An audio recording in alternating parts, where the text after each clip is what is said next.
Hola a todos, yo soy el león. Rugió la bestia en medio de la avenida.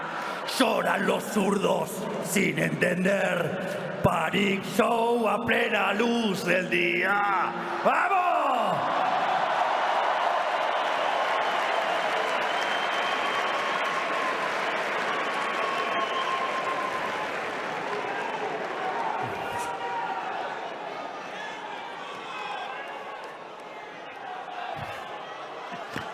Ok.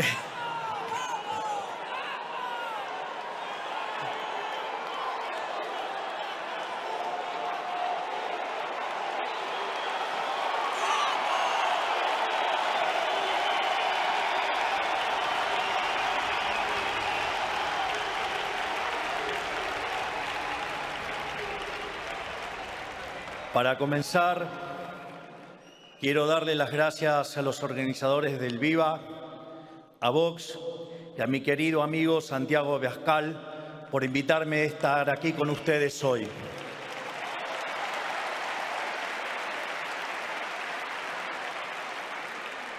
El viernes, presentando mi libro El camino del libertario, contaba que cuando empecé con toda esta peripecia de dar públicamente la batalla cultural, estaba más solo que Adán en el Día de la Madre.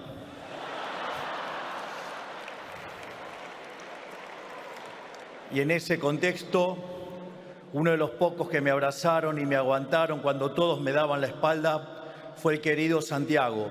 Así que quiero comenzar hoy aquí haciéndole un agradecimiento público ante ustedes. ¡Gracias, Santiago!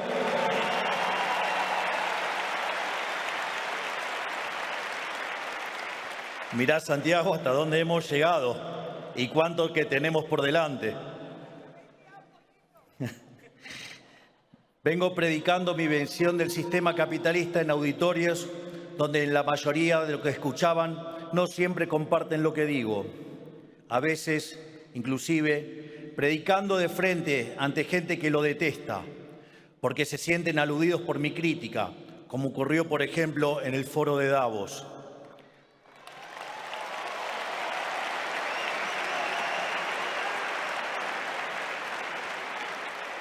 Así es que debo decir que, al igual que cuando expuse en el Instituto Milken en Los Ángeles, es grato hoy estar entre amigos.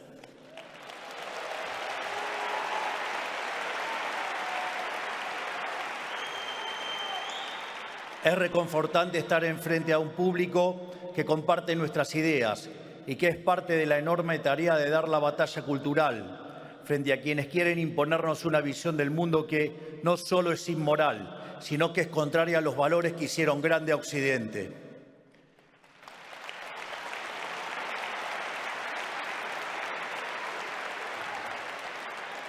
Es cierto que 2 años no son nada, pero han pasado algunas cosas desde la última vez que estuve aquí con ustedes.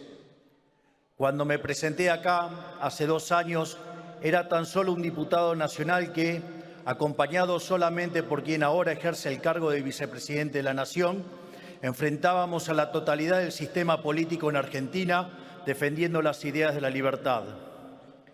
Quiero decirles que si bien ahora tengo un trabajo un poquito más complicado y algo más particular, nunca he dejado de lado, ni lo haré en el futuro, mi tarea histórica, que es ser un humilde divulgador de las ideas de la libertad.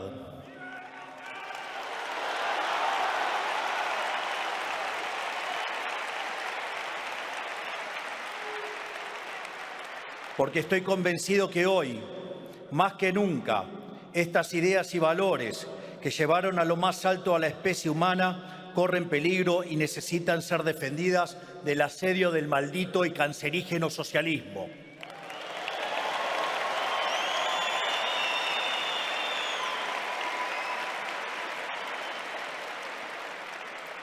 El socialismo, esa ideología que está pintada de una pátina altruista que básicamente esconde lo peor del ser humano, que es la envidia, el odio, el resentimiento, el trato desigual frente a la ley y, si es necesario, el asesinato. Porque nunca se olviden que los malditos socialistas asesinaron a 150 millones de seres humanos.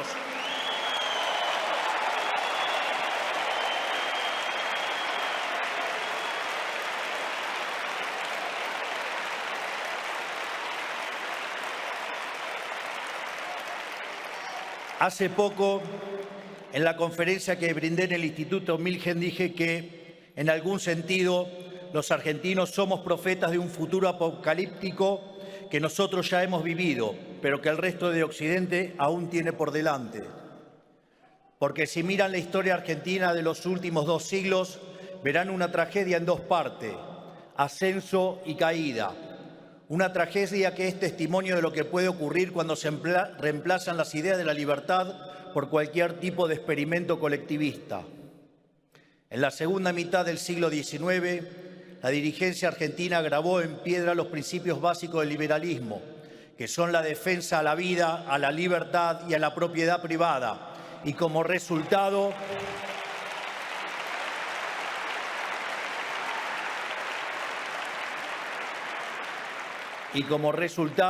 vimos el proceso de crecimiento económico más fuerte de nuestra historia. De hecho, Argentina crecía más que el equivalente de las tasas chinas de este momento. En tan solo 35 años nos convertimos en una potencia mundial. Fuimos la primera nación de la historia humana en erradicar el analfabetismo. Teníamos un Producto Bruto Interno total superior a la suma de Brasil, México, Paraguay y Perú juntos. Éramos la primer potencia mundial en términos de PBI per cápita. Nosotros, un país periférico que el resto del mundo apenas conocíamos, éramos la meca de Occidente y recibimos millones y millones de inmigrantes que soñaron en Argentina la posibilidad de una vida mejor, la mayoría de ellos españoles. De ahí radica en parte la hermandad eterna entre nuestros pueblos.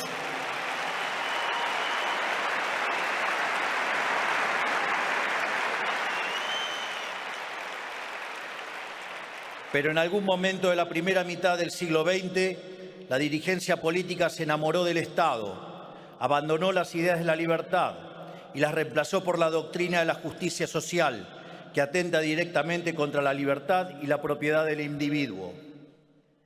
Ahí comenzó el siglo de humillación argentina, 100 años de decadencia en los que se rompieron una y otra vez todas las reglas básicas de la economía para sostener el afán de los políticos de gastar lo que no tenemos. Bajo el delirante pretexto de donde hay una necesidad nace un derecho, Argentina vivió permanentemente con déficit fiscal, con permanente crecimiento del gasto público y una situación que tenía que ser financiada. En primer lugar, los políticos inmorales los financian con deuda, que no es ni más ni menos que pasarle la fiesta presente a nuestros hijos, a nuestros nietos y a las generaciones futuras.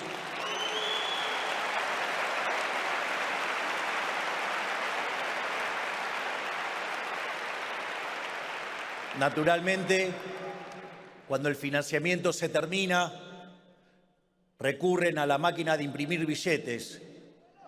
Y así, básicamente, Argentina, por ejemplo, le ha quitado 13 ceros a la moneda, ha tenido 2 hiperinflaciones sin guerra, hoy podríamos quitarle 3 ceros más a la moneda y han hecho un verdadero desastre con el impuesto inflacionario, robándonos todo el tiempo. Y ya, cuando no les queda más alternativa, suben directamente los impuestos explícitos, haciendo que el país verdaderamente deje de ser competitivo.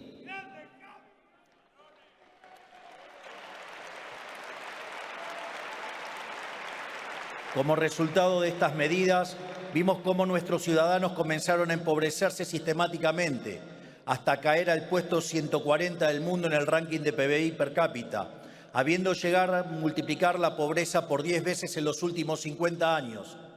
Y no solo eso. Argentina, que es un país que produce alimentos para 400 millones de seres humanos, tiene una presión fiscal en el sector agropecuario del 70%. Es decir, que el maldito Estado se queda con el alimento de 280 millones de seres humanos y a 5 millones de argentinos les falta de comer. ¡Basta de socialismo! ¡Basta de hambre! ¡Basta de miseria!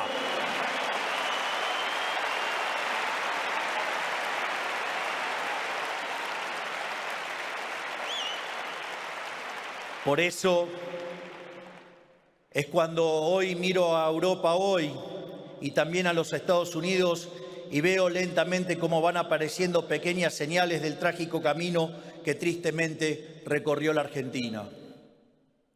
En la otra vereda de la historia, mientras el socialismo destruía la Argentina, el capitalismo de libre mercado literalmente salvaba al mundo. Resta ver la historia económica global de los últimos 250 años y en particular de los últimos 100 años para demostrarlo. Hasta el año 1800 aproximadamente, el PBI per cápita del mundo prácticamente se mantuvo constante, pero a partir del siglo XIX y a raíz de la Revolución Industrial, el PBI per cápita no solo aumentó, sino que lo hizo de forma exponencial, multiplicándose por más de 20 veces y generando una explosión de riqueza que sacó de la pobreza al 90% de la población del mundo, aun cuando se multiplicó la población en 8 veces.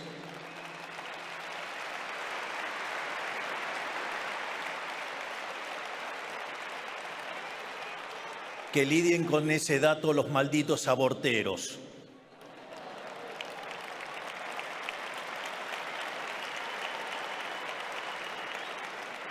¿Qué quiere decir esto? Que cuanto más avanzó el capitalismo, la riqueza se incrementó cada vez a mayor velocidad. Por eso, mientras que en el siglo XIX la tasa de crecimiento del PBI per cápita global fue en promedio del 0,6% anual compuesto, en el periodo comprendido entre 1950 y el 2000, vemos que la tasa de crecimiento fue de 2,1 anual compuesto y si se corrige por la subestimación de las estadísticas, estaríamos arriba del 3 anual compuesto.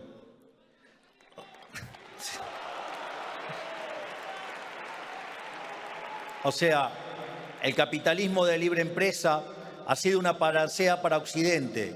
Por eso no es casualidad que aquellos países que son libres crezcan el doble que crecen los países reprimidos y que tengan un PBI per cápita 12 veces mayor que lo que tiene un país reprimido.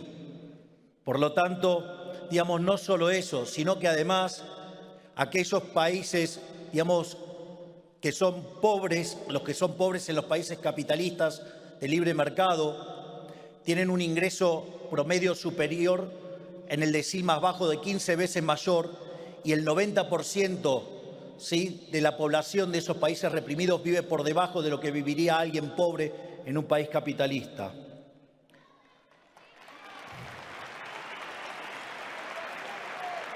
Esto demuestra, a pesar de los llantos de la izquierda, que los mercados libres generan prosperidad para todos, no solo para algunos. No hay caso de país en toda la historia de la humanidad que haya abrazado las ideas de la libertad, que no haya experimentado una explosión de crecimiento y prosperidad para todos. Por el contrario, el socialismo, siempre que se ha intentado, no solo en la Argentina, sino en el mundo entero, ha sido un fracaso en lo económico, ha sido un fracaso en lo social, un fracaso en lo cultural y en muchas ocasiones un fracaso impuesto sobre pilas y pilas de cadáveres sin nombres.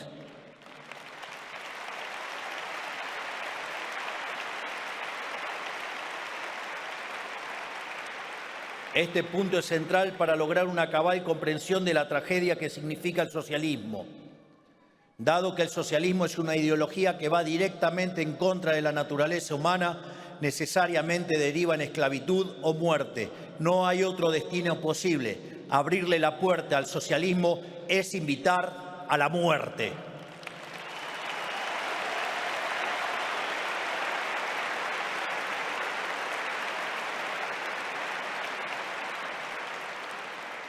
Pero si bien todo esto es obvio, hoy es más importante que nunca señalarlo, porque en las últimas décadas las élites globales lamentablemente han sido cautivadas por los cantos de sirenas socialistas, a través de ideas, discursos y valores que se han colado en el sentido común de nuestras sociedades, promovidos por organismos supranacionales, por ONG, por instituciones educativas y por la industria del entretenimiento y los medios de comunicación. Discursos que dicen que el capitalismo es malo porque es individualista y que el colectivismo es bueno porque es altruista y por lo tanto bregan por la justicia social, que persiguen al privado para que se someta a mandamientos de supuesta moral en cuestiones como el género, la cuestión racial o la cuestión ambiental, que muchas veces terminan atentando directamente contra la libertad y la capacidad de las empresas para generar riqueza, sino también sobre la vida humana.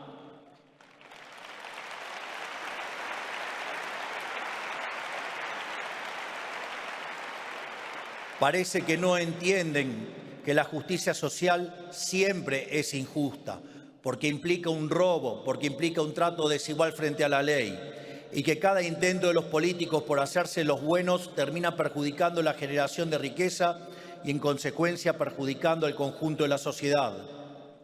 Tampoco se dan cuenta o no parece importarles que el costo de sostener esta pantomima bien pensante de los progres sea subvertir todos los valores que hicieron de la civilización occidental la punta de lanza de la historia del progreso humano. Porque en el fondo están siendo guiados por pasiones humanas de las más bajas, como la envidia, el odio y el resentimiento, que nublan el pensamiento y los enceguecen.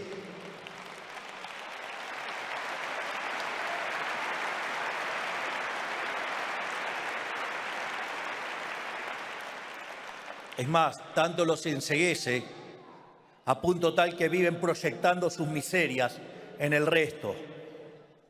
Por eso, a todos aquellos que se piensan que están salvando el mundo con el Estado presente, con impuestos altos, con cupo de géneros y castigando a los empresarios, yo les digo, ¿saben qué es lo mejor para los trabajadores? Que pacten contratos libremente con sus empleadores.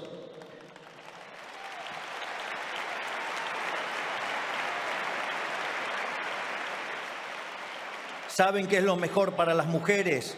Dejar de tratarlas como víctimas que necesitan cuidados especiales.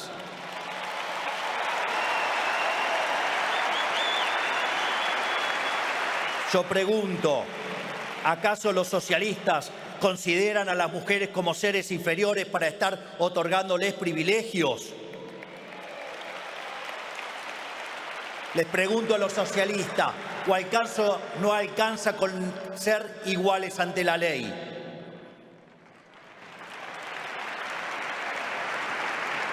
¿Saben qué es lo mejor para el planeta? Dejar el mercado encuentre, como ha hecho siempre, las mejores soluciones. ¿Saben qué es lo mejor para los niños? Un padre y una madre que les conocen mucho mejor que cualquier burócrata.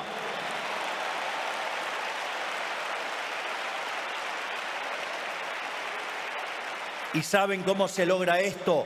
Retirando al Estado parasitario de la vida de las personas y dejando que los ciudadanos sean libres.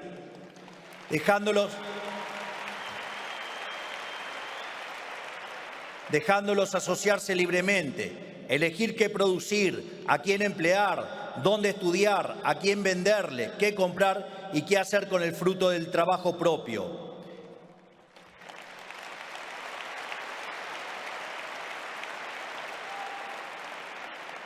En definitiva, el mundo se salva no corriendo atrás de una agenda culposa de un par de burócratas, sino achicando el Estado para engrandecer a la sociedad.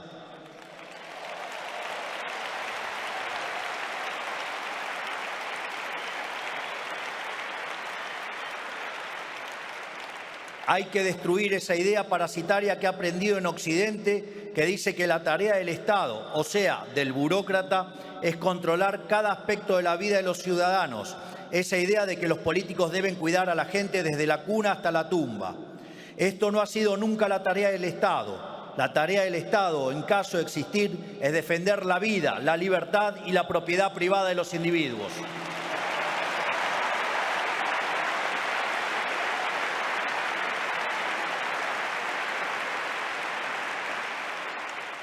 Pero las élites globales no se dan cuenta de lo destructivo que puede llegar a ser implementar las ideas del socialismo, porque lo tienen demasiado lejos.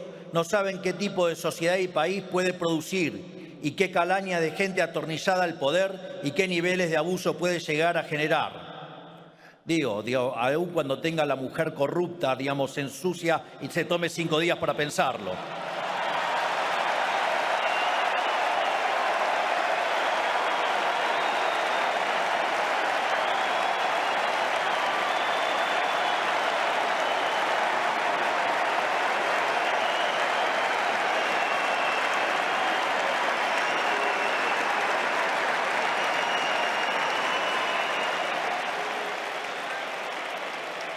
Por eso me toca a mí mostrarle lo que es lo siniestro y nefasto que es el socialismo, porque lo hemos vivido en carne propia, lo sufrimos todos los días, porque la Argentina es un país infectado de socialismo hace décadas.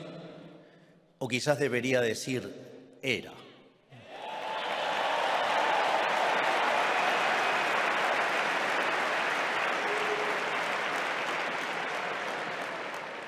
El socialismo conduce a la pobreza y a la muerte. El que diga otra cosa es un ignorante o un mentiroso.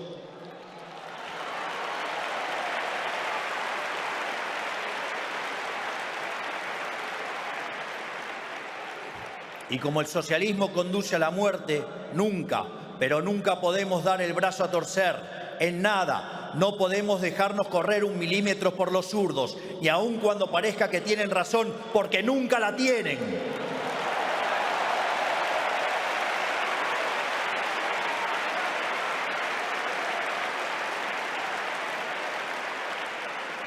Porque cuando dejemos una rendija abierta, nos atacarán desde una posición mejor para ellos. Se aprovechan de los más débiles de nosotros, de los que no se han ganado la abundancia de la que disfrutan, de los que la han heredado sin saber el sacrificio que implicada, de aquellos, como se saben en falta, los carcome la culpa y quieren usarnos a todos para resolver sus propios problemas. Pero nosotros no somos débiles, nosotros nos hemos ganado lo que tenemos, nosotros realmente creemos lo que decimos, nos ha costado sangre y sudor llegar a donde hemos llegado y nadie ni nadie se va a interponer en nuestro camino.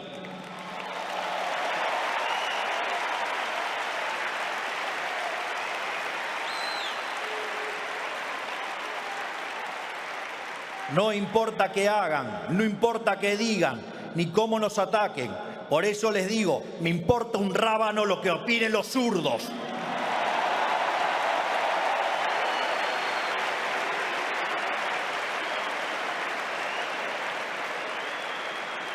En definitiva, no hay nada que puedan hacer para alterar el curso de los acontecimientos.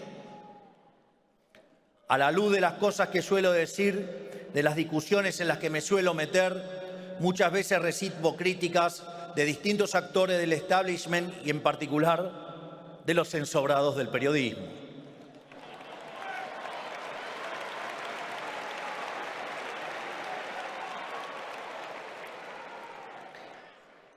Digo, si con esto de haberle quitado la pauta oficial a los medios, parece que estoy buscando empleo en el subsuelo, digamos, y lo voy a rajar al coloradito. Pero no se hagan problema, ese es zurdo también, así que no me interesa ese negocio. Me dicen, pero usted ahora es un jefe de Estado. ¿Cómo va a estar haciendo estos comentarios? ¿Cómo va a hablar así de sus adversarios políticos? ¿Cómo va a hablar así de otros mandatarios internacionales? Yo les digo que la batalla cultural no es algo que uno toma o abandona según conveniencia, sino que es un compromiso inalienable.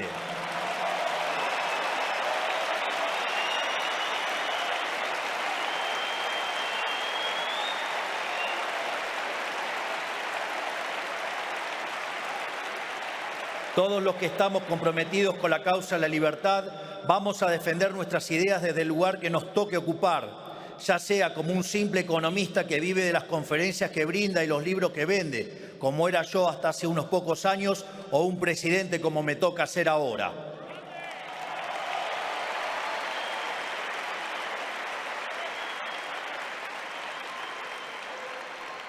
En todo caso, ahora que soy presidente, mi responsabilidad por librar la batalla cultural es aún mucho mayor, porque lo que hago y digo tiene un efecto más grande. Y dar la batalla cultural no es solo moralmente correcto, sino que además es necesario de un punto de vista del gobierno. Es necesario para el éxito de cualquier programa de gobierno liberal o libertario, para que las políticas que implementen sean duraderas y para que en el futuro sean los propios ciudadanos los que defiendan su libertad y no se dejen pisotear nuevamente por los socialistas.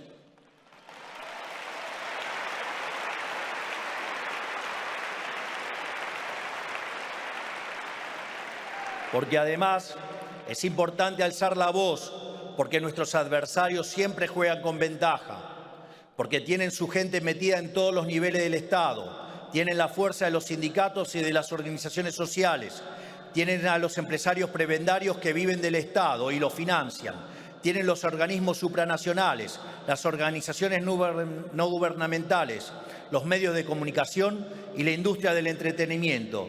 Y en mi caso, en mi país, hasta el control sobre el fútbol.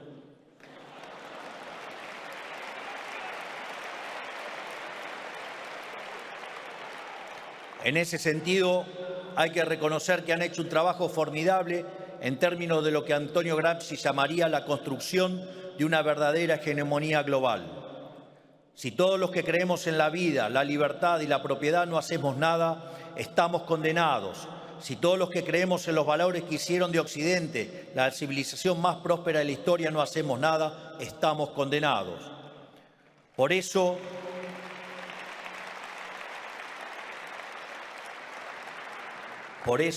todos los que estamos acá, ciudadanos españoles, argentinos, presidentes, pensadores, empresarios, todos aquellos que creemos en la libertad, debemos ponernos de pie y decirles ¡basta!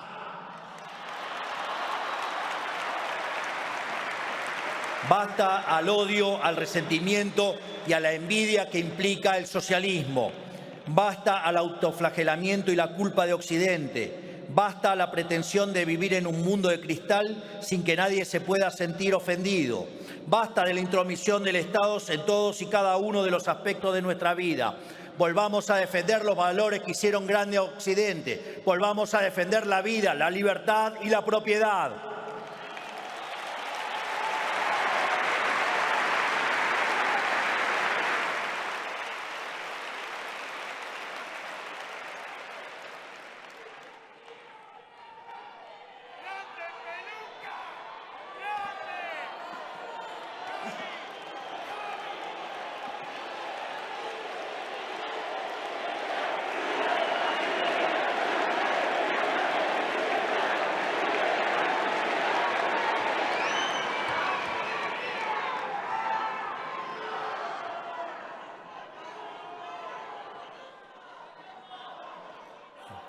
Ya estamos a 5 meses que asumí como presidente de la República Argentina el 10 de diciembre y con orgullo puedo decir que estamos cumpliendo a rajatabla la promesa que le hicimos a los argentinos. Agarramos una economía al borde de la hiperinflación, con 15 puntos de déficit fiscal consolidado, con emisión descontrolada después de haber emitido dinero por 13 puntos del PBI en un año, con precios reprimidos a niveles ridículos y con tasas de interés altísimas. Y a pesar de todo eso, la estamos dando vuelta.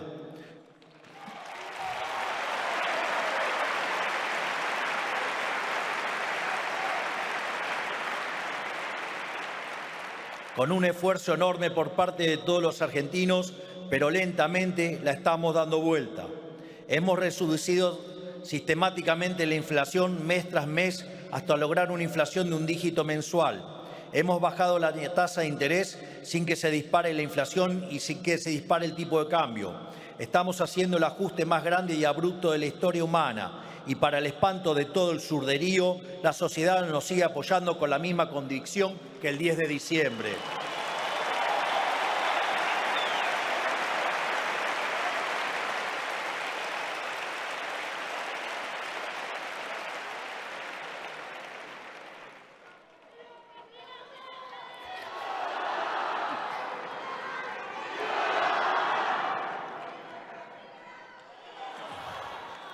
Por eso llora la izquierda local e internacional, porque todo lo que ellos resumen como imposible, nosotros lo realizamos, porque todo lo que han roto con su chamanismo económico, nosotros lo estamos enmendando con trabajo y con las ideas y valores correctos, porque todas las ideas, valores y teorías que ellos predican en mi país ya han fracasado y todo aquello a lo que ellos le tienen miedo está empezando a tener éxito.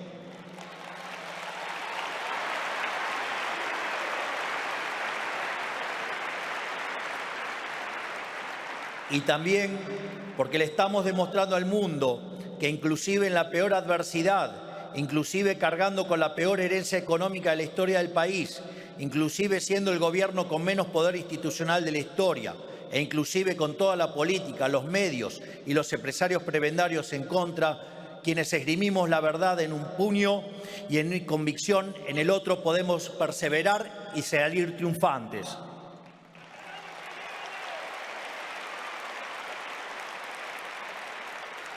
Porque más tarde o más temprano, la verdad siempre se impone sobre la mentira, la libertad siempre se impone sobre la opresión, la vida siempre se impone sobre la muerte y el bien siempre triunfa sobre el mal.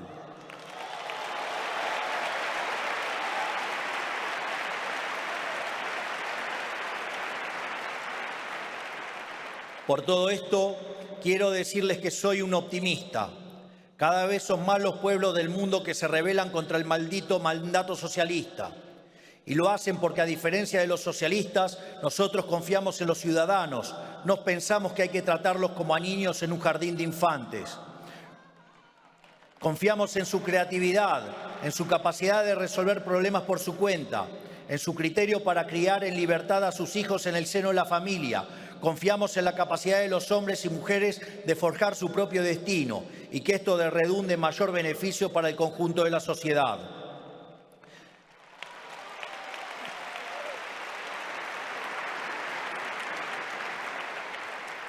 Y esta confianza que tenemos en el ciudadano común, tarde o temprano vuelve, porque para obtener confianza hay que dar confianza. Y nosotros hemos entablado un pacto de verdad con la sociedad, porque, como siempre digo, es preferible decir una verdad incómoda en vez de una mentira confortable.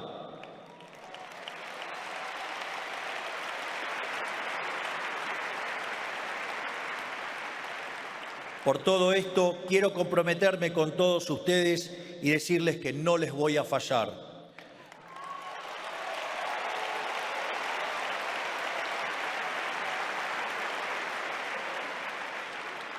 Voy a predicar con el ejemplo y demostrarle al mundo que un gobierno con nuestras ideas puede tener éxito. Y las hazañas que nuestro gobierno realice en la Argentina serán testimonio y prédica del paradigma capitalista de libre empresa.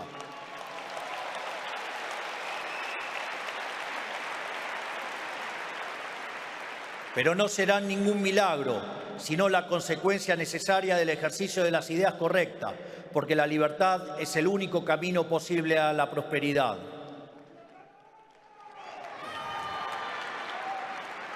Por eso les digo, ánimo en esta gesta por salvar a Occidente de la decadencia, porque Occidente está a tiempo aún de elegir si quiere persistir en la senda del fracaso o si quiere retomar el camino de la libertad.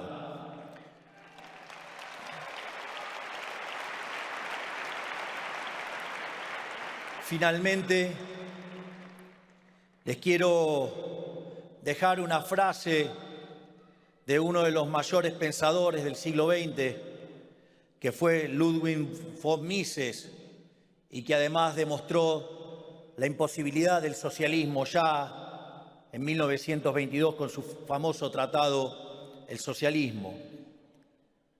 Mises sostenía que el socialismo es una alternativa al capitalismo, como el cianuro de potasio es una alternativa al agua.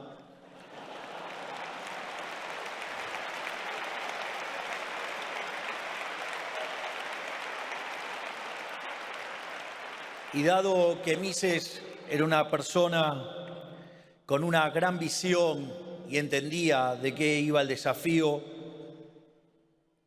hizo una frase de Virgilio, su frase de cabecera, una frase en latín que dice «Tu no sede malis, sed contraudentior ito», que significa «no cedas ante el mal, sino que enfréntalo con mayor audacia». No cedamos frente al socialismo, vamos a enfrentarlo con mayor valentía.